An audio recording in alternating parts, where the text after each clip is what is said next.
Education care में मैं पंकज कुमार आप लोगों का स्वागत करता हूं। जो इस चैनल पर नए हैं वो लाइक और सब्सक्राइब जरूर कीजिएगा, शेयर करना नहीं भूलिएगा और हाँ, बेल आइकन को दबाना मत भूलिएगा ताकि आप लोगों को नया वीडियो का नोटिफिकेशन मिलता रहे। ठीक, आप इस वीडियो को बिना स्किप किए हुए लास्ट तक जरूर देखिएगा। चलिए मैं पहले क्वेश्चन की तरफ चलता हूँ। चलिए पहला क्वेश्चन ये रहा कि हमारा शरीर का पीएच मान किस परिसर में सही तरीके से कार्य करता है। चलिए आंसर कमेंट कीजिए आप लोग, चलिए बताइए। चलिए मैं बताता हूँ, इसका पीएच मान, शरीर का पीएच मान जो होता है 7 से 7.8 के बीच होना चाहिए। ठीक, तो सही तरीके से कार्य करता है। अगला क्वेश्चन है, लिटमस विलियन जब न तो अम्लीय हो और न ही क्षारीय तो वह किस रंग का होगा। कमेंट कीजिए फास्ट, कमेंट फास्ट। चलिए मैं आप लोगों को आंसर बताता हूँ। इसका जो कलर होता है बैगनी कलर का होता है। कैसा होता है? बैगनी कलर का होता है। ठीक ना। अगली क्वेश्चन की तरफ चलते हैं। अगला क्वेश्चन है, सोडा अम्ल अग्निशामक में किसका उपयोग किया जाता है। कमेंट फास्ट, आंसर दीजिए।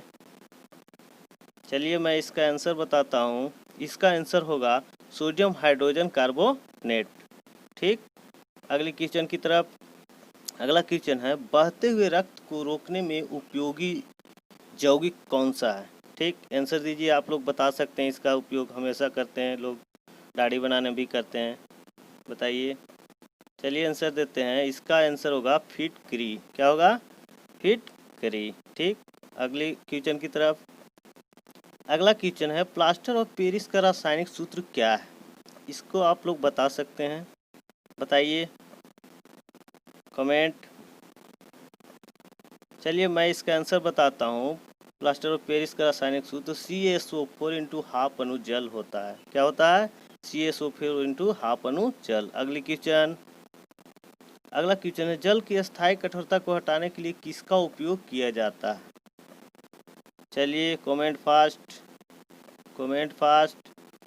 चलिए मैं इसका आंसर बताता हूँ। इसका आंसर होगा धोने का सोडा। क्या होगा? धोने का सोडा। चलिए अगली क्वेश्चन की तरफ। अगला क्वेश्चन है, विरंजन के लिए प्रयुक्त होता है, यानी कि किसका प्रयुक्त होता है। आप लोग बता सकते हैं इसका आंसर, बताइए, कमेंट कीजिए। चलिए मैं इसका आंसर बताता हूँ। इसका आंसर होगा ब्लीचिंग पाउडर। क्या होगा? Bleaching powder. ठीक है, अगली क्वेश्चन, ऑक्जेलिक अम्ल का प्राकृतिक स्रोत निम्नलिखित में से कौन सा है। इसका उपयोग जो है सो धोबी भी करते हैं, लेकिन ऑक्जेलिक अम्ल का सिर्फ। ठीक, इसका आंसर आप लोग बता सकते हैं किसमें यह ऑक्जेलिक अम्ल पाया जाता है। चलिए मैं इसका आंसर बताता हूँ। ऑक्जेलिक अम्ल जो है सो टमाटर में पाया जाता है। किसमें? टमाटर में। ओके, अगले क्वेश्चन की तरफ। अगला क्वेश्चन है, कोई विलयन नीले लिटमस पत्र को लाल कर देता है। इसका पीएच मान क्या होगा। यानी नीला लिटमस से उसको लाल कर रहा है, इसका मतलब वो अम्ल होगा। तो अम्ल का पीएच मान क्या होगा जी, बोलिए। चलिए बताते हैं। जो 7 से कम होगा, यानी कि इसमें आंसर 5 होगा। ओके, सही है। चलिए अगला क्वेश्चन की तरफ। अगला क्वेश्चन है, जल का पीएच मान कितना होता है, यानी कि शुद्ध जल का पीएच मान, यानी वर्षा जल।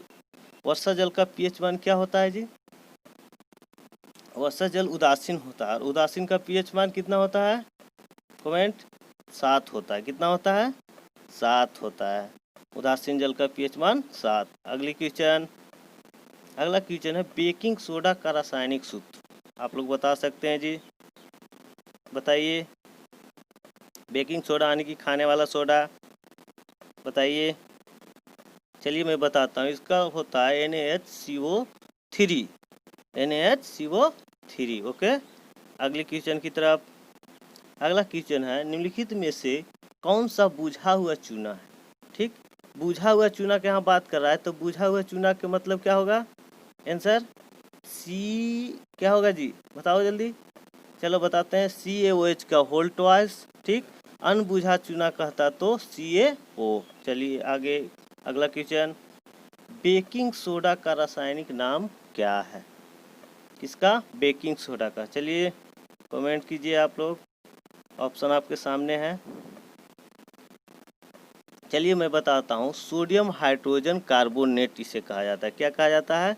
Sodium hydrogen carbonate. अगला क्वेश्चन है, व्यंजक चूर्ण का रासायनिक सूत्र क्या होता है? क्या होता है जी? ये तो सबसे आसान क्वेश्चन है, आप लोग बता सकते हैं। कमेंट कीजिए, कमेंट फास्ट।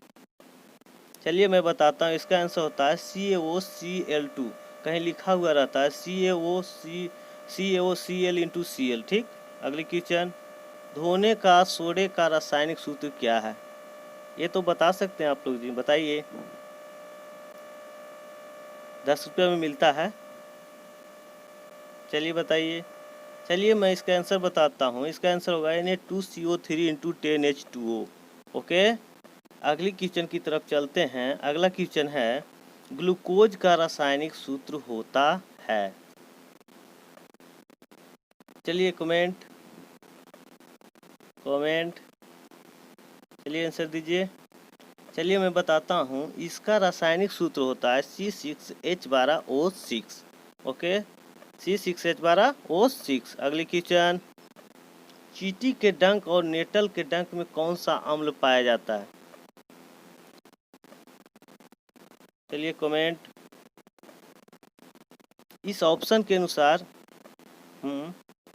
मेथेनोइक अम्ल, उसी को हम लोग क्या कहते हैं? फॉर्मिक अम्ल। ओके। अगली क्वेश्चन की तरफ। अगला क्वेश्चन है, निम्न में से कौन से धातु ठंडे जल से विक्रिया कर धातु के हाइड्रोक्साइड बनाएंगे? चलिए कमेंट फास्ट।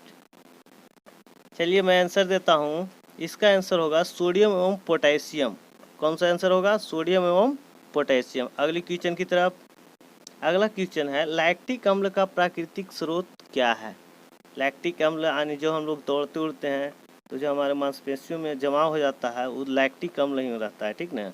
चलिए इसको आंसर दीजिए इसका। चलिए मैं आंसर बताता हूँ, दूध, दही, ये सब जितना भी है उसमें लैक्टिक अम्ल पाया जाता है। ओके। चलिए अगली क्वेश्चन। अगला क्वेश्चन है, उदासीन विलयन का पीएच मान होता है। बताइए कमेंट फास्ट। देखिए उदासीन विलयन का पीएच मान, चलिए मैं आंसर बताता हूँ, उदासीन विलयन का पीएच मान 7 होता है। कितना होता है? 7 होता है। Okay thanks watching this video. Please like and subscribe and share. मिलते हैं अगली वीडियो में, इसी तरह से बने रहिए, शेयर जरूर कीजिएगा। Okay thanks.